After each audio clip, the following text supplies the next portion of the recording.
Welcome back, everyone, to Call Me CEO. I am your host, Camille Walker, and today we are doing part 2 of my interview with Mary Clavieres.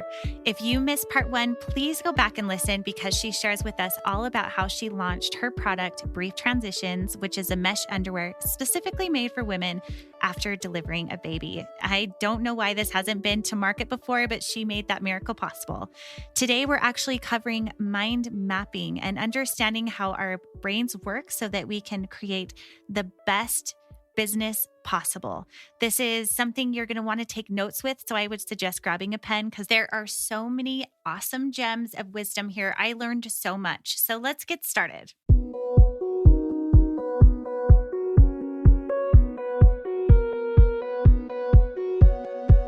So you want to make an impact. You're thinking about starting a business, sharing your voice. How do women do it that handle motherhood, family, and still chase after those dreams? We'll listen each week as we dive into the stories of women who know. This is Call Me CEO. Welcome back, everyone, to Call Me CEO. And if you listened to last week's episode, you will know that I am here with Mary Clavieres. And today we're actually talking about thinking preferences and how you can scale your business using the Herrmann Brain Dominance Instrument. And if you have no idea what that is, don't worry, I didn't either. And Mary's going to take us all the way through it. We're going to have really detailed, fun conversations about how understanding how you think can actually help you understand how to better perform and get more out of your day. So thank you so much, Mary, for being here. I'm so excited to dive into this episode with you. Thanks so much, Camille. It's really nice to be here. Well, I'm already feeling like we're besties. I feel like we can dig into this one a little deeper. Now that we've gotten a background with Mary, she actually left the corporate world, started her own product called Brief Transitions, which makes it possible for you to get that wonderful mesh underwear at Amazon and on your own time, because that is something that I can't believe wasn't even on the market. And now you can have as much of it as you want to. But today, specifically, we're going to be talking about how the brain works. So Mary, talk to us a little bit about you, firstly, for those who haven't heard the introduction from the last episode, and then we'll start talking about this brain work. Great. Yeah. So I'm based in New Jersey. I'm a mom of 2, and I live right across the Hudson River from Manhattan with my husband and my 2 girls. They are 7 and 4.5. And yeah, I'm a business owner. I own Brief Transitions, postpartum mesh underwear, as you mentioned. And I also have programming to support mom business owners and entrepreneurs around, community and group programs and coaching that all relate to how you can really scale in a way that makes sense for you and that's possible for you, versus trying to follow what everyone else out there is doing, but really do something based on the way you think and how you operate so that it can really be the best you. I love that approach to it because we all do operate and think differently. And before talking to you, I would never have thought of framing my career and my progression towards working with what I have on a skill set with the way that I think. Like I've just never even heard of that concept. So let's talk about that a little bit, how you got introduced to this programming and also how you transitioned from developing your own product and then thinking, I want to help women and entrepreneurs do this for themselves. Yeah. So I started some of this work when I was still in corporate. So I have a corporate background, which I know we talked about before, in pharmaceutical manufacturing. So I spent about 15 years in the corporate world before going out on my own. And in my last position before I left, we as a leadership team had done this Herrmann Brain Dominance Instrument. We did it. We had an outside speaker come in and take our own individual profiles and then work with us as a team on how, what thinking preferences we had within our group and if everyone was really a fit for what they were doing and how this could help us be a better team and more cohesive and perform better as a group. So I really learned about it from there. And then when I left corporate, for me, it had such a big impact. It was so eye-opening, like, wow, yes, that is how I process information. And it also shares how your thinking preferences change under stress, which was a real eye-opener for me. So again, I was like, wow, yes, that's how that's where I go and how I think under stress.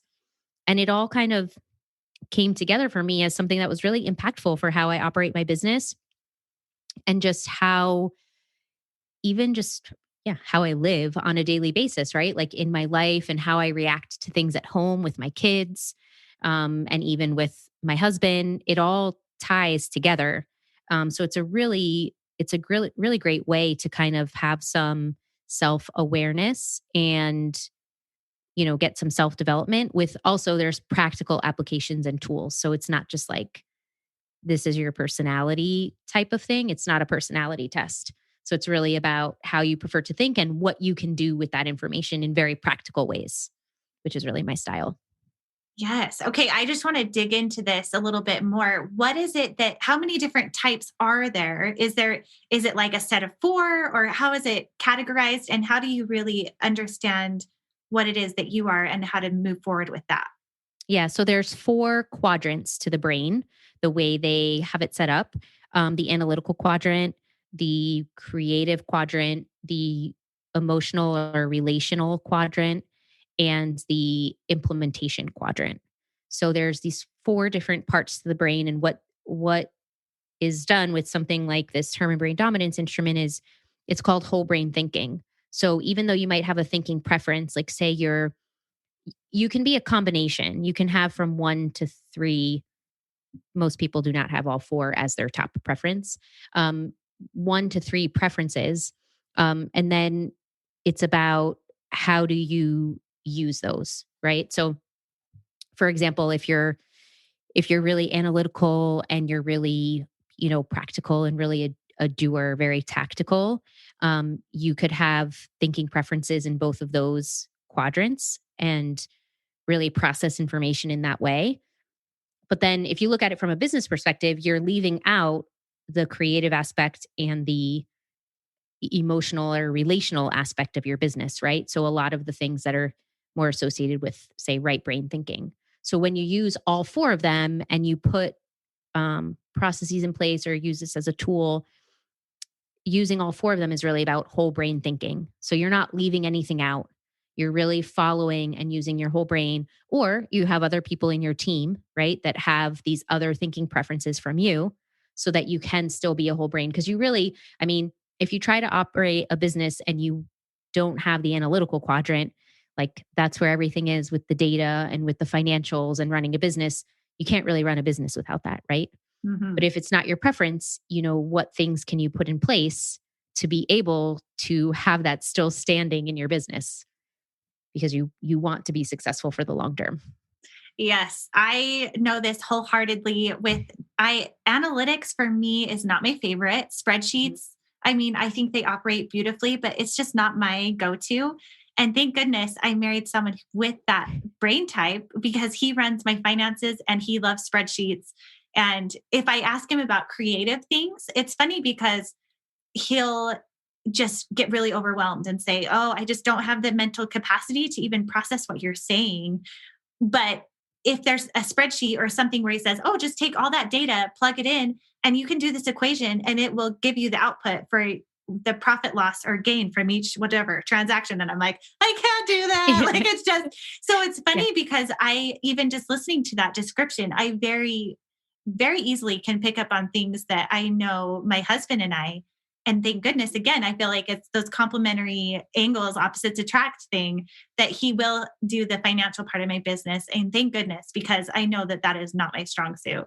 Right. And it's like that for a lot of people. And if they don't have a spouse or a business partner or someone else to do that with them, and they're really growing their business, from the ground up and don't have other support, it's really important to know all of that and to be aware of Mhm. it and put some things in place so that I'm not saying you're not going to become someone that loves that quadrant that you're not, right? But put some things in place to help you get by and help you operate until the time comes where maybe you can hire someone else. Yes. And I feel like a lot of times with entrepreneurs, they are good at vision, like being more visionary and having the big picture and all of the nitty gritty details, the minutia of it all can be really overwhelming. And so if and when you have the capability to hire that out and to establish a routine where it's systems that are set up for you so you don't have to get lost in that, that's where you can really find success. I know that when I took that transitional piece from my own business of having to do it all to opening it up to other people who do it a lot better than me, that was when I saw real success and growth. Yep. Yeah. And it's really about, you know, how can you get by until that point Yeah. comes? But like if you bring up a great point about the ideas, a lot of entrepreneurs have a lot of ideas, right? Hmm. Um, the execution and the implementation might not be so great. Or, you could have it's not like you're not getting things done. You could have execution in you, but it's just not you're not seeing the end results that you want because you probably don't have the right kind of strategy around it. So like also building whole brain strategies is part of it, where you make a plan and make a strategy that uses all four quadrants so that you're not just firefighting, or you're not going from one idea and then trying to execute on a different idea and you're Mm. wondering, why am I spinning my wheels? That's what I see for a lot of people. It's like you have the idea and you can do some of the stuff, but you're doing the wrong things for the wrong idea. It's not all lined up, right? And that's kind of where some of this comes into. That's fascinating. I think one of the most interesting partnerships that I've seen that really displays playing into your strengths is with Walt Disney and his brother. And we never hear much about the brother. It's only because of my close relationship having worked with Disney that I hear a lot about the beginnings and how that business was made. And Walt would have been done for had it just been him alone. He needed someone who really understood that other side of things to make it a success, while in the same breath saying Walt Disney is Disney. Like that, you wouldn't have the vision of that without him. And so Mhm. let's talk about getting into those quadrants and really understanding where it is that you lie and how to really find out more about that. Yeah. So if you picture a circle, right, and you cut it up, a line down the middle, vertically and horizontally, the top left quadrant is the blue quadrant, and it's the analytical quadrant. So that's where everything lives. Like we said before, it's related to data, it's related to business operations and like the financial piece of it. It's also considered the what of your business. So, like, what programs do you offer and how does it run? Mm. Then if you go to the top right corner, that is the yellow quadrant, it's the Y quadrant. And that's where you get into the creative space. Think vision, long-term vision, mission, purpose, all of that type of stuff, the creative ideas, the future state of where you want to go with your business, all of that sits in there, which is, a dreamy kind of place. So a lot of Mhm. entrepreneurs are familiar with that in terms of having lots of ideas. Then the bottom right quadrant is the who quadrant.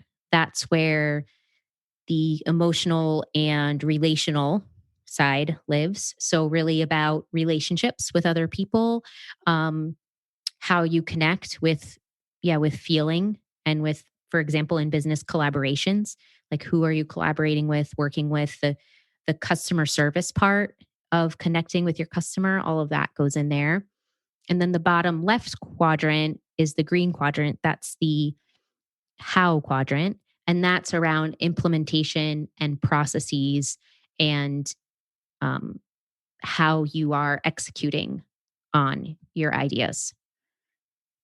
Okay, so basically it's breaking down all those elements of the business. And once you can identify those, then you can really fix those holes that are missing for you. Yeah, the way I usually approach it with my clients is we go through what, why, who, and then how. Mm. So in that order, because a lot of people, they're like, they get an idea and then they go and execute. But really, they don't know what it's related to. They don't know who is helping them. They kind of skip around.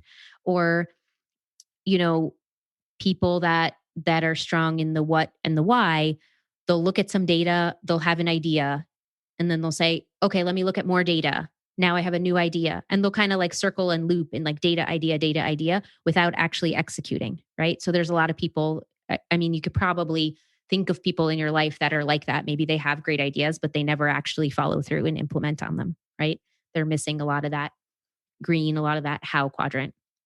So depending where you are, I take everyone through all four quadrants, and that's what comes up with whole brain thinking, because without that, you are trying to get to a destination without having a roadmap, if you will. Mhm. You're driving around aimlessly. Yeah, which I think is so easy for us to get stuck in because a lot of times, I mean, especially as a mom, there are so many things that are pulling at you and demands. And so you might have these ideas, but really figuring out how can be daunting because everyone else is going to dominate your time unless you have a specific plan of how to squeeze it in, right? Because Mhm. as moms, when we're building businesses, we really have to have our sacred time blocks of space where we have a direction. Otherwise, it is just spinning around in our heads. Yeah. Or like you're just chasing and checking things off a to-do list Yeah, without like knowing what's the end game. How is that actually helping me? Like why is that connecting to? What purpose is that connecting to? You know? that's really interesting. If you're looking for a new way to reach your financial goals, consider a new way of budgeting with Cube Money. I don't know if you're like me, but the place where I lose track with spending is when I'm eating out, subscriptions I've lost track of, or last-minute Amazon purchases. With Cube Money, you have a digital cash envelope system and a bank account all in one place that keeps your goals in check. How? The app actually allows me to check my balance each time I use my card. It makes it so much easier to say no to things when I think about my big goals front of mind, like our Europe trip that Paul and I are saving up for. Check it out for yourself so you can stick with your goals, living more and stressing less at www.cubemoney.com/Camille. That's Cube spelled Qube. So, this training that you did, how long did it take to get certified? The certification, I think it's changed now during the pandemic because it's online, but the in-person version, it was about a week. Yeah, about a week. And I took my training in Atlanta, Georgia. They have them throughout the year in different locations. But like I said, I think now there's a lot that's online, and then there's um, pre-work and homework in between the sessions. Okay. So, if you were to be my coach and help, because you do coach people and help them understand where their strengths lie, how do you go about walking someone through that process? Yeah. So first they take the assessment. So it's about a 15-20 minute assessment online. And then I go through their results with them, for how they work and how they prefer to think under steady state. And I also take them through how things change from an emotional standpoint, like when they're under stress. Um, and then it really depends on the person. It's really customized to, okay, what are their thinking preferences? Are they seeing certain challenges and struggles that show up in the way that their thinking preferences are, right? So if they're not seeing traction, if they're not able to take action and they're really missing that how quadrant, like that lines up, right? So it depends on the person, but we look at where they are and then how we can make a whole brain plan for them so that they can really see the success they want in their business, where whatever it might look like for them. Is that is that a vehicle for you to be able to open up the coaching and the membership group that you have? And how does that work in with this assessment?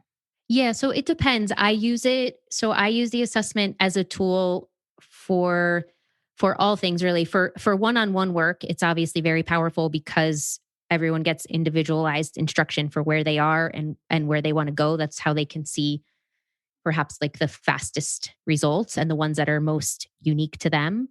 It's also built into my group program.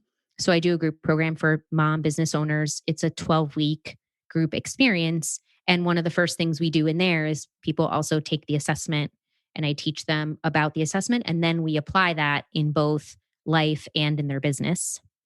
And then the membership community is a place where everyone can kind of convene and get together and network. And I have different programming in there. Sometimes I cover some things related to whole brain thinking, or, I have other experts come in on other topics as well. And what program do you use for that membership site? Like, what facility do you use for that? Oh, it's online. So you mean in terms of like technically, like Yeah, web technically. wise? I use WordPress for the website for the membership community, like for all the recordings and all the tools and resources, PDFs and templates and things like that. And then we have a Facebook group for the connecting piece of it. Okay. Mm-hmm. So let's walk through a problem. I'm curious, and I'm putting you on the spot, so I don't know if this might be a little difficult to do, but let's imagine a problem that someone has and how that person might solve that problem depending on the dominance of their thinking. Okay. I can give you an example. So I had a client once that was really struggling with process. It kind of goes to what we were talking about before. She was really struggling with process, and really feeling disorganized and like, kind of like a hamster on a wheel. I would say like a little bit of like, okay, what am I doing? But always kind of not feeling like she really had it all together. Right. And she didn't have any help. It was just her. So in her thinking preferences, it showed that she's very strong in the vision, mission, purpose, like the Y quadrant, the yellow, and not so strong in the how. It was a third level preference for her. So no preference for it at all. And I should also say the Y and the Y and the how quadrants are diagonally across from each other. So they can also be in conflict with each other. And same goes for the data and the emotion. So if you think of like a CEO and their admin, right? The CEO might have all of these ideas and the admin's like, okay, but how do we actually execute on those things? Because they're thinking tactically from the how quadrant. So since she was so high in the vision and she had all of these ideas of what she wanted to do next and try in her business, but she didn't have the execution piece ironed out so well, we had to spend time working on her planning and like, okay, how can we put a plan together that links back? Because it's really important. You want to pick the ideas that you want to work with and link back to them so that you're not just picking. People do this all the time, like chasing squirrels, right? Like you get so excited, like, oh, this is a new idea or this is a new opportunity. That's great. Does it fit into what your strategies are? Or do you have to, it's okay if you need to revise your strategies as long as you're not doing that, every day. But how can you get it to all work together? So we worked with her, we worked on putting plans together and putting implementation plans together for which ideas she wanted to prioritize and really work on first for what was going to move the needle in her business. Then she eventually, this was a really exciting part, like she eventually grew to a place where then she wanted to hire someone. And so her hire was someone to help her with the tactical piece, to help her with the administrative stuff. It's a pretty, I share that one because it's a pretty common one for entrepreneurs, and a pretty common one for moms, especially like, and sometimes, sometimes we're great at all that practical stuff. Like I'm great at that stuff, like the planning and whatever, although for myself, it's harder, right? It's always harder for yourself. But there comes a point where you need the help, where it's not worth your time to be doing that if that's not where your money-making activities are. And she grew to a place where then she was able to bring on support. And of course, there's a whole other thing that goes into that. What kind of support are you bringing on? What types of responsibilities do you want them to have? How are they helping and supporting your business? And it looks different for different people. My first hire actually for Brief Transitions was to get a bookkeeping service because there are so many just different tasks, related to like all different costs and everything related to like whatever product, buying product and inventory and like just all of these kinds of things, packaging materials. And it was getting to be too much for me to just track in a spreadsheet. So I had to go to that blue quadrant, that what quadrant, and say, okay, I need support with the actual financial piece of my business so that I can look at, I'm not saying I'm disappearing from the financials, but I can look at it and, not spending hours in a spreadsheet myself first. Yeah. I think that makes a lot of sense and it's really relatable. What would you give advice to the entrepreneurs and the moms who are listening who might be stuck in that next step of bringing on the help? What advice do you give to women in that spot? Because I feel like that's a very common place to be, of knowing the when and the how and the what of just that, bringing new people on, the trust level that needs to be in play. Yeah, it can be very scary. I agree. A lot of people, like, they get so hesitant that they usually end up hiring too late. Like, when you're first thinking that you need to hire, you probably should have hired like a few months ago is usually how it works out. But okay, you can't, beat yourself up about that. I think the most important thing, there's a few things. One is being clear on what you want the person to do, the type of role and like the actual activities. So if you think like I need help, but I don't know where, just start making a list of all the different things you do in your business. Then after a couple of weeks, between 2 and 4 weeks probably is best. So you can kind of get the landscape. Some things you only do for your business once a month. That's why it's usually 4 weeks is better. At the end of those 4 weeks, for example, you can look at the list and say, okay, which are the things that I really don't like the most? Or which are the things that take up the most amount of my time where it's not where I want to be at the core of the business? And look at those and then figure out, what type of role would support that. And it usually lines up very well with whatever your thinking preferences are. So obviously when I work with people, we're looking at their profile and we're looking at, what they discover from that activity. But it can be very scary. So the other part that I usually always tell people is to do a trial. I think a lot of people are just like, okay, I'm ready to hire. I'm going to jump right in.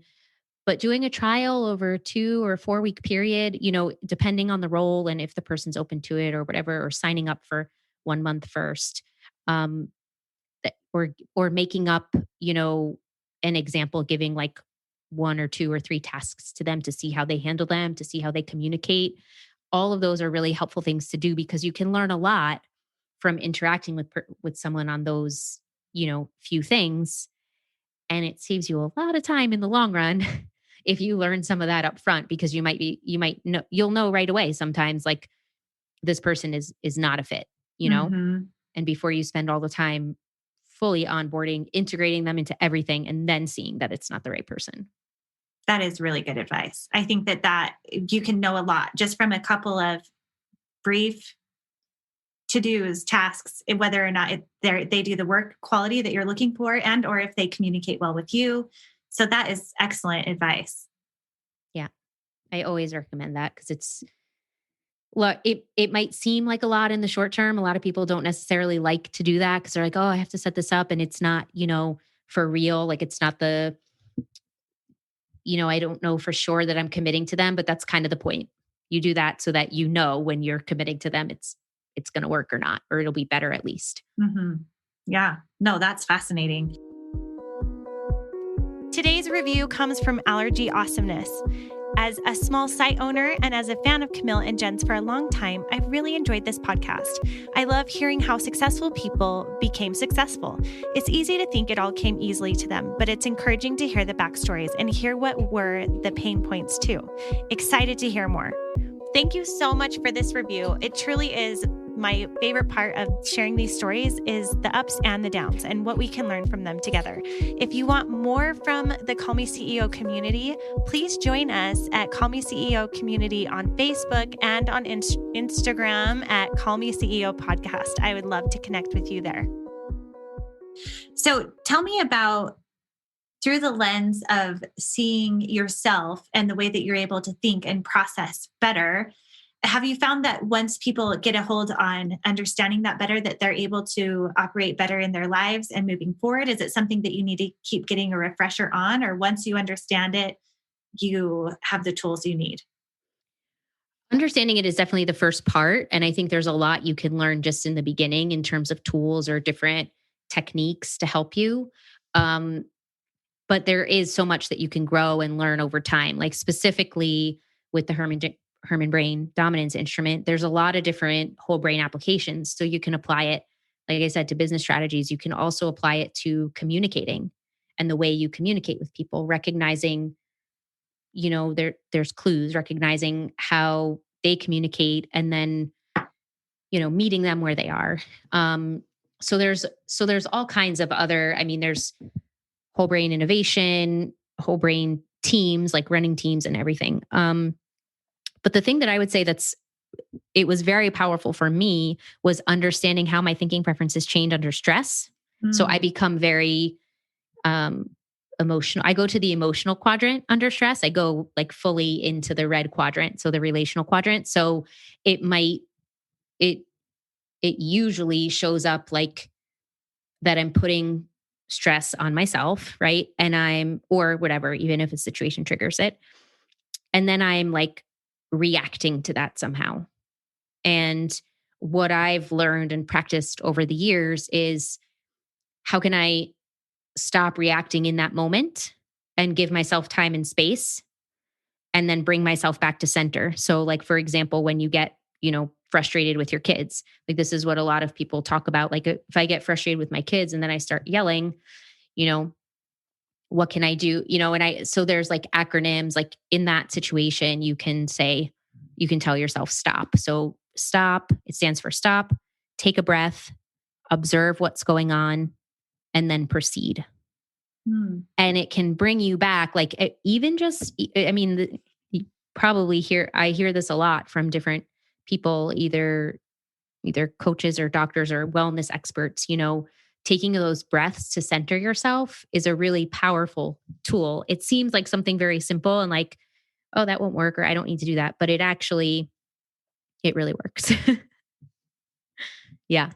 I believe it because I know I've seen other people that talk a lot about being present in the moment. And even I have a child who is a more high anxiety child. And a therapist suggested to me that I have him rub his fingers together or even just rub his fingers along his face to bring back that sense of presence, to really like recenter yourself and connect with that present moment and to not be in that frantic state. Yeah. Yeah, exactly. That's a great one. Mm-hmm. Yeah. I like that, to stop. So it's stop, take a breath. Mm-hmm. What observe. Was O? Observe. And what was the P? Proceed. Proceed. Okay. Got it.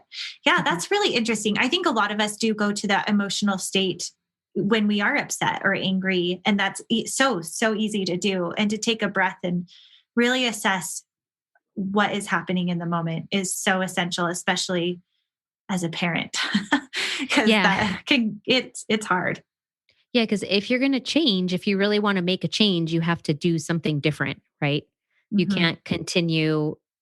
It's like, is it like the definition of insanity or something? It's like doing the same thing and expecting different results. Mm-hmm. So if you always get frustrated and angry and you always act out, and then afterwards you're always sorry, and you feel bad and there's shame and guilt and all those things, like, how can you break that cycle? You have to try something different. Something that I really like that you just reminded me of was Brene Brown. And she talks about the difference between shame and guilt. And I have a child, the same one I was talking about, who, when he does something wrong, he can really spiral into feeling like he's a bad kid. Mm-hmm. And I was listening to one of her books. It was Dare to Lead, but she talks about this in a few. And she talks about knowing the difference between shame and guilt.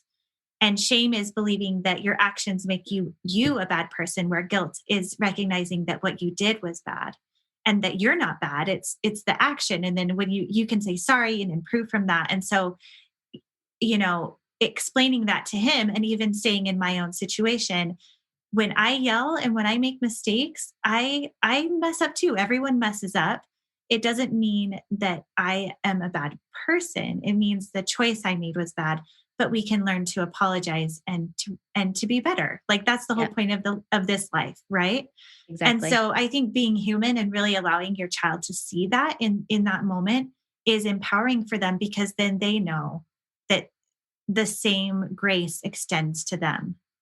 Yeah, it's very powerful. I've definitely practiced and learned to apologize to my kids. Like when I do something that I'm not happy after with how I acted, and generationally, I think it was not maybe as common when I was young. Oh, no, no. It's mom and dad are right no matter what. Yeah.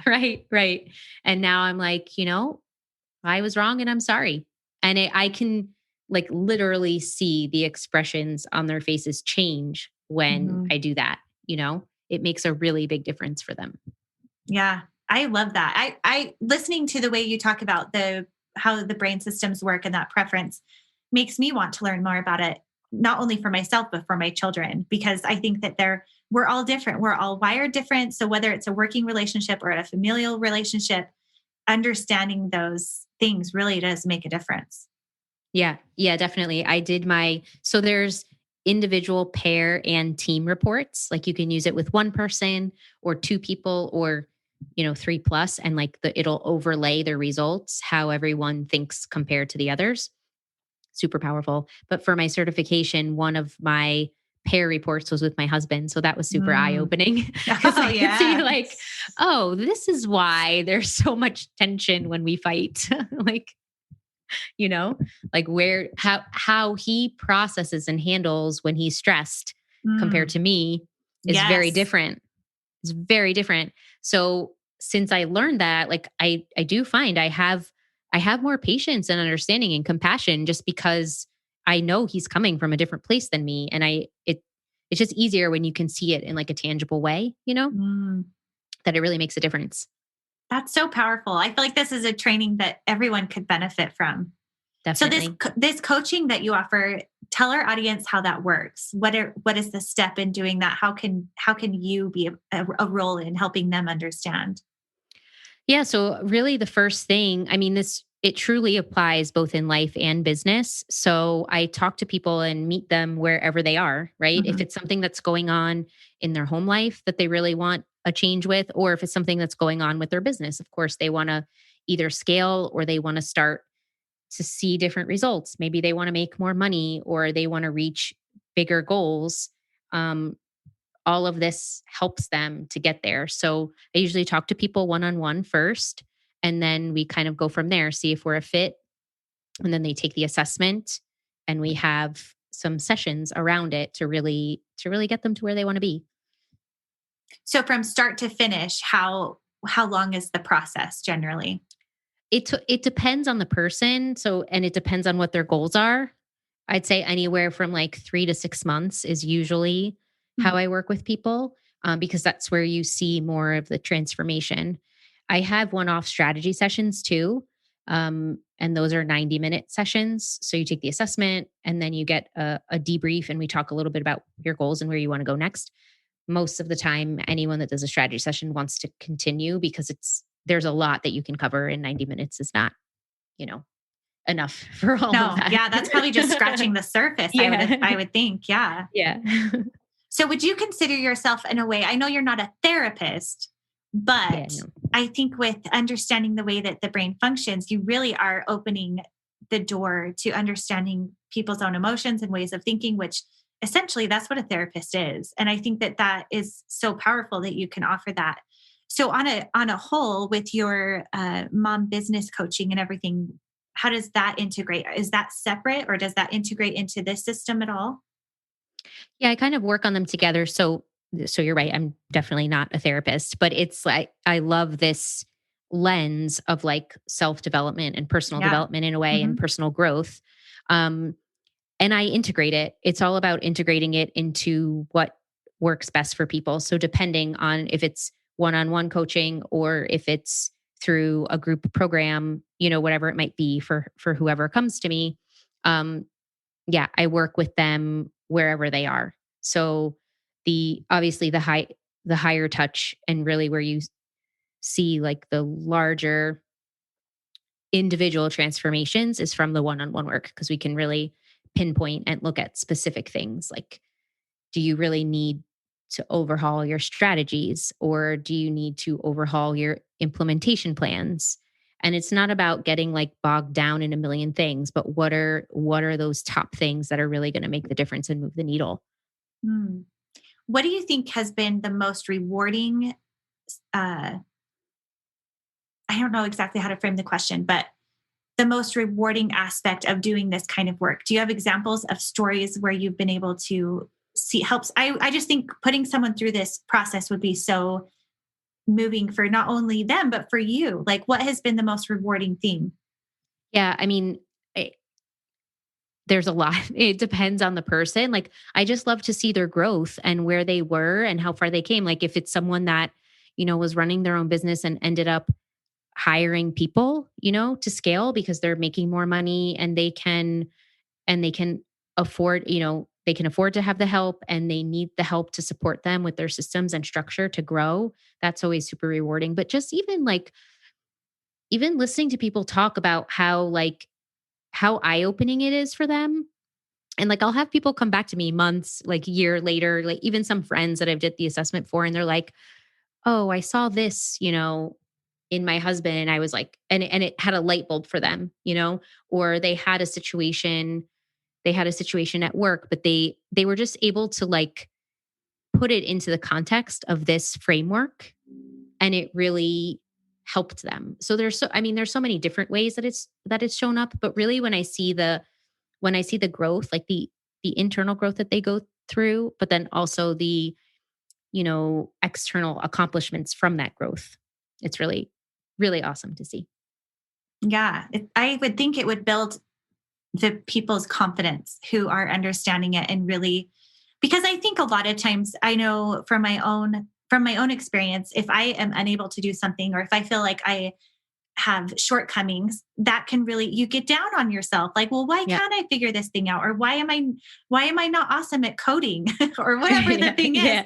But I think going through a training like this would really help you to see, we're not meant to have all the pieces. I think that's why we have each other, is so that we can really draw from each other's strengths and create those collaborations and those relationships.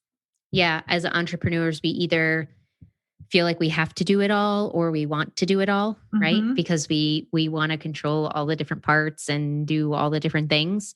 But at the end of the day, it's really like, it's around diversity of thought, right? And different people think different ways. And how can you use that to work together and bring something else to the table? I mean, that's what drives innovation, is by working with people that have things to offer that are different from what you offer, and people usually want to hire, this is another thing, people usually want to hire someone that's most similar to them because that's where they feel comfortable, right? And they're like, oh, well, I'm used to this, so this is how I want to hire this person. But really, you usually need to hire someone that's very different from you.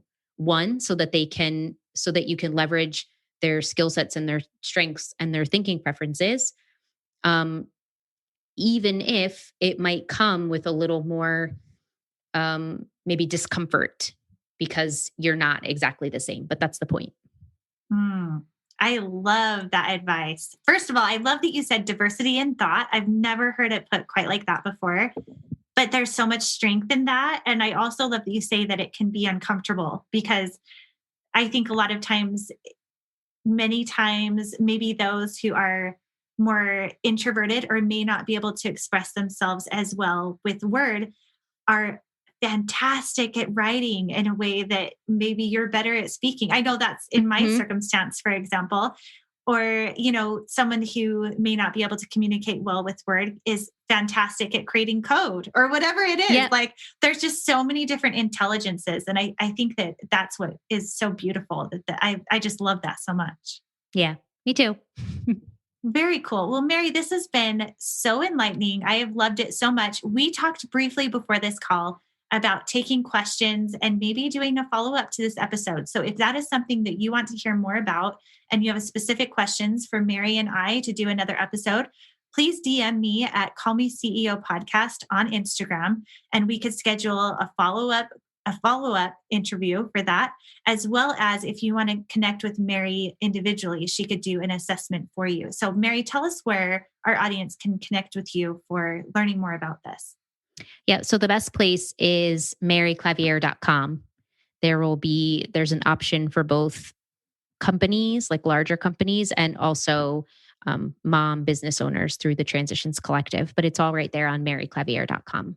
Perfect. So if we have people who are listening and may have a team already set up, you can do an assessment for them as a group, as well as on an individual basis. Exactly. Yeah. For teams, the team assessment is really powerful and really eye-opening into how your team is running today. And it'll show like where you might be having challenges and how you can run in a more efficient way, in a whole brain way.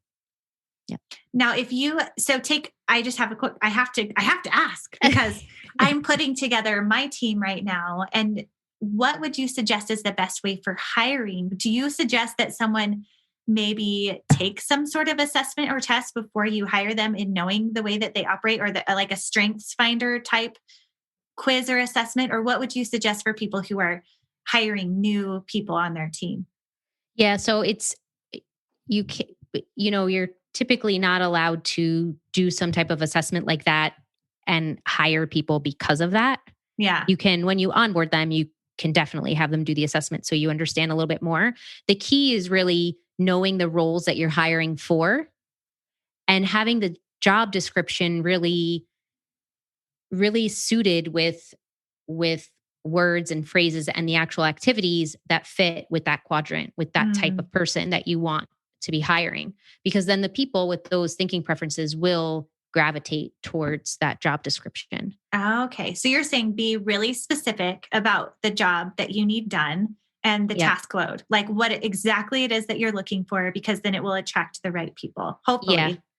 Yeah. And the important thing too is like, usually we would write a job description, based on our experiences and what we're interested in. The key is, can you add to it, like really sit in the quadrant of what you want them to be doing, So for example, if you were high, let's say in the creative, in the why and the who quadrants, but you were hiring like a tactical implementation person, you don't want to write your job description from the why and the who quadrants. You want to write it from the how quadrant so that the person applying will relate to it. So it's really about using terms and vocabulary that fit more with that quadrant. That is really good advice. I think that's probably the best advice I've heard about hiring ever, because a lot of times I think, like you say, we write from our own perspective and interests. And so that may not be really getting the right person that you need, because it's not using the right verbiage or text that you would need to attract what you actually need. So yeah, that's really good advice. Yeah. And that's why, people end up hiring people that aren't really a fit. And that could be one of the reasons why, and also unclear on what they really want them to be doing. So it's really important to spend the time on what are the activities you actually need help with, like tracking those and then sitting down to say, okay, this is the type of role that I need. Yeah. Well, before we close up on this episode, why don't you tell our audience about your community for mom business owners that you have? Great. Yeah. So I have a community for mom business owners. It's called the Transitions Collective. And we do different programming within there, but it's really a place for moms that are building businesses from the ground up to really connect and work with each other. Because what I found when I was building Brief Transitions is it's lonely and it's a lot of work, to build your own business. So really having a network of the right type of support is really, really important. So the Transitions Collective is the place where you can find all of that. And I have a few different things within there: the membership community, the group experience programs, which also helps moms, and of course the one-on-one consulting as well. Awesome. Well, you are amazing. Thank you so much for spending this time. If you missed episode 1, you've got to go back and listen to that, because we dig into more of Mary's personal story about building her business. But Mary, for this episode, please let us know where our audience can find you. So I'm on Instagram at the Transitions Collective. Oh, and I have a scorecard, a business scorecard for your audience. So if they go to, I'll give you the link as well, but thetransitionscollective.com/Camille, they'll be able to download an assessment. It's not the HBDI assessment, but it's a tool where you can kind of get a high level picture of where you are in your business right now. And it gives you some prompts to kind of take your next steps and your next actions. So that sounds amazing. Thank you for doing that. And again, remember, if you have some specific questions that you want us to do with follow-up, please DM me and join me at Call Me CEO podcast to get new episodes each week like this that are with incredible, successful, amazing women. And Mary, you are no exception to that rule. I have just loved spending time with you today. Thank you so much. Thank you so much for having me. I love the conversation. You bet. Thank you so much for tuning into today's episode of Call Me CEO. If you found it helpful or inspiring, I would love it if you shared it with a friend. And also, I would love it if you came and joined me on Instagram at Call Me CEO Podcast, where you can join other like-minded mamas like you who are looking to step up in their lives and make it even better. Thank you so much, and I will see you next week.